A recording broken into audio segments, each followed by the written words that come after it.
today on 15 on 15. Happy March! During the course of this month, Aruba will be celebrating its official national holiday. Today on 15 on 15, find out what other activities will be taking place in honor of this celebration. Plus, Aruba's Olympian synchronized swimming prospects are off to Brazil for their qualifying competition. And the Canadian Medical Council might soon be certifying Aruba's doctors.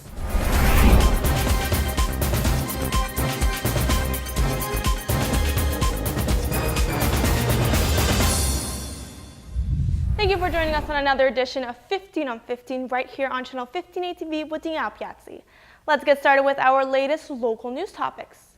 As we are moving into another month of 2016, Aruba prepares itself for its big anniversary. On the 18th of March, the island will be celebrating the 40th anniversary of its national anthem and the 30th anniversary of the Status Apart.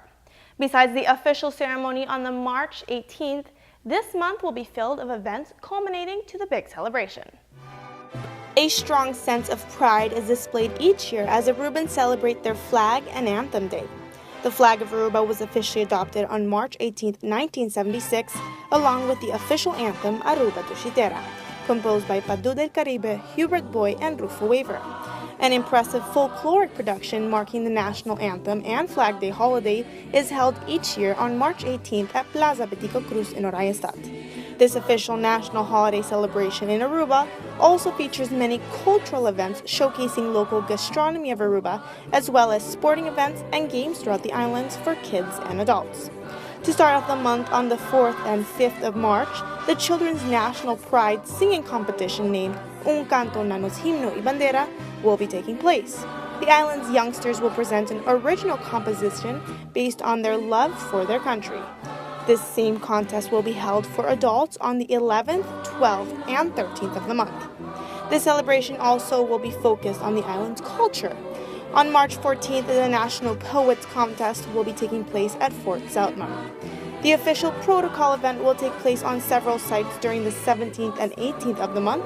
Aruba will take this opportunity to unveil the completely renewed Betico Plaza and debut the new national anthem recorded in New York.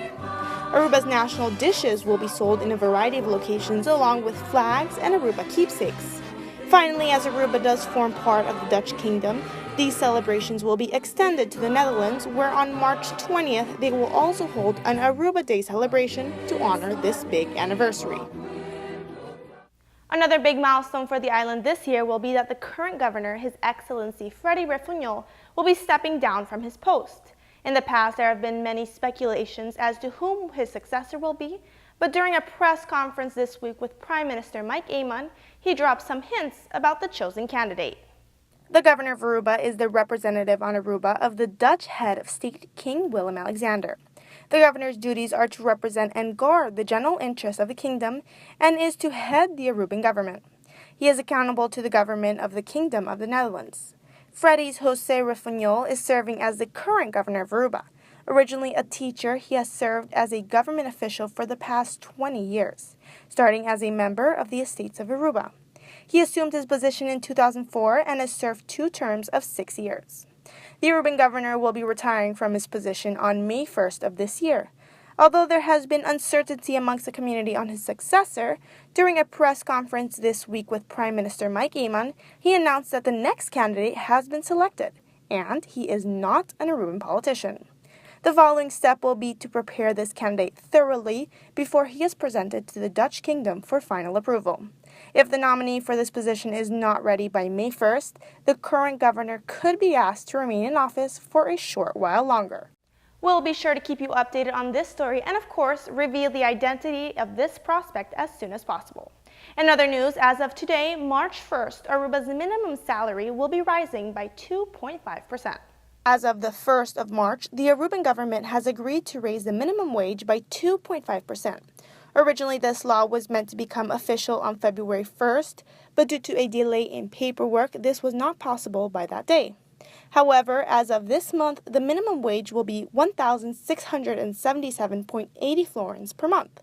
Considering the fact that a big portion of Aruba's community is currently living off of this monthly salary, research was conducted on the island's economic growth, prosperity, and inflation to reach this decision. To all employees, be aware these changes will be taking effect as of this month.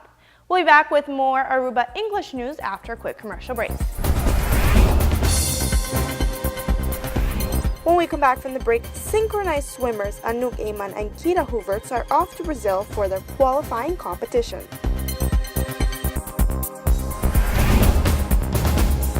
Thank you for staying with us right here on Channel 15 ATV. The day for Aruba's synchronized swimming duet has finally arrived. On Wednesday morning, Kira Hooverts and Anouk Ayman will be competing for an Olympic qualification for this year's Games in Rio. Synchronized swimmers Anouk Ayman and Kira Hooverts have been named as the duet that travels to Rio to compete in the Olympic qualifying event with the aim to secure an Olympic spot for Aruba. Aruba's Olympians Ayman and Hooverts will be competing at the Maria Lenk Aquatic Center, which will host the Olympic Synchronized Swimming Qualification Tournament from the 2nd until the 6th of March. The newly refurbished Maria Lenk Aquatic Center is situated at the heart of Rio 2016 Olympic Park, which is on the south side of the Brazilian capital. The competition will see the pair compete to secure a place for Aruba at the Rio 2016 Games this summer in the duet event. Last week, this duo gave a preview of their presentation in Rio at the Savaneta Olympic Pool right here in Aruba. They have been training this routine for months together to perfect every technical aspect of it. There are high hopes for these girls at this year's Games. There have only been 2 synchronized swimmers to have competed for Aruba in the past, those being Roswitha Lopez and Yvette Deus. You can visit the Barracuda's Aruba Facebook page for the live stream link of this event, which will be taking place at 10:30 a.m. on Wednesday morning on the 2nd of March. On another note, NASA is planning a very big homecoming celebration in Houston as Scott Kelly prepares to return to Earth Tuesday night after he spent 340 days on the International Space Station, a record for an international American astronaut. Our partners at NBC News have more about his year in space. 340 days, 5,400 Earth orbits, nearly 11,000 sunsets. For nearly a year, Scott Kelly has floated 250 miles above the Earth. Probably almost half the time I've been here between sleeping and working on the computer, I've spent in basically a box the size of a phone booth. Along the way, he's captured and tweeted some breathtaking images of sunrises, massive weather systems, melting ice caps, and even a spacesuit selfie. He's also been the ideal test subject to evaluate the physical and emotional effects on long-duration spaceflight, because on the ground in Tucson is Scott's twin brother, Mark, himself a retired astronaut and the husband of former Congresswoman Gabby Giffords. As a near genetic duplicate, researchers have been comparing Mark to Scott to evaluate the effects of space, solar, and radiation exposure on Scott, critical if astronauts are ever going to Mars. An opportunity that they've never had before. My brother and I are the only individuals, the only siblings that have ever flown in space, and the fact that we're twins gave them this unique opportunity to do some pretty substantial science. Cover of Time magazine. At his home in Houston, just weeks before his mission began last year, I asked Scott what he would miss most. Are you going to miss tacos? Are you going to miss pizza? Are you going to miss, watering the lawn? What will you miss? I think what most people miss, and what I missed last time, is the people that are important in your lives. The relationships you have with people on the ground. From space, he says that's still true. There's certainly, a loss of connection with folks on the ground that you care for and love and want to spend time with. Still, after nearly 144 million miles, he says he's not climbing the walls. I could go another 100 days. I could go another year if I had to. No need. After 11 months in space, late tonight, Scott Kelly will finally be home. Quite the accomplishment. Let's hope he is able to adjust well to the multiple changes back on Earth. We'll be back with more English news after a quick commercial break. After the break, the Canada Medical Council is willing to certify Aruba's doctors.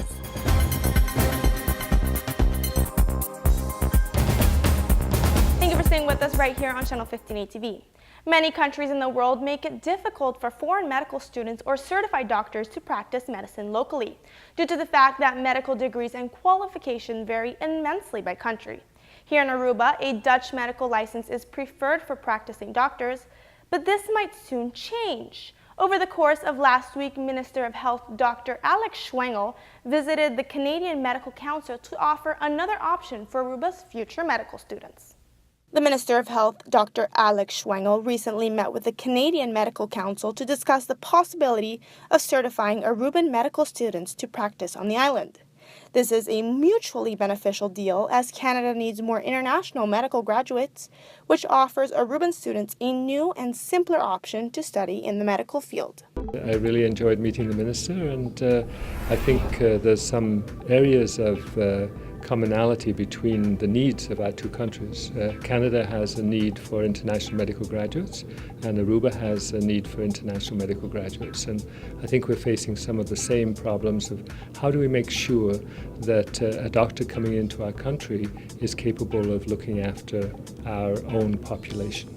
Canada's temporary foreign workers and immigration programs make it possible for international physicians to move to Ontario on a temporary or permanent basis. Each year, Ontario welcomes more immigrants than any other province in Canada, and the Ontario government is committed to helping newcomers integrate quickly into the workforce and society. We think at the moment that we're reaching capacity, but we still have an immigration of perhaps 1,000 to 1,500 physicians coming into the country a year. But our medical schools have increased their production. So we think that we're reaching capacity in most areas. The Medical Council of Canada is an organization that is charged with assessing medical candidates, evaluation of physicians through exams, and granting a qualification license. The Medical Council of Canada to those who wish practice medicine in Canada, or in this case, Aruba. The Council is responsible for setting examinations that are part of the licensing process in Canada. And we use those examinations also to assess international medical graduates. We also verify physicians' credentials when they come into the country. Thank you so much for watching. These were your local news updates and trending Aruba topics. Be sure to like our 15 on 15 Facebook and Instagram page for all of your latest news updates. Also, don't forget to tune back in tomorrow night at 7:15 p.m. for more 15 on 15 right here on Channel 15 ATV. See ya then.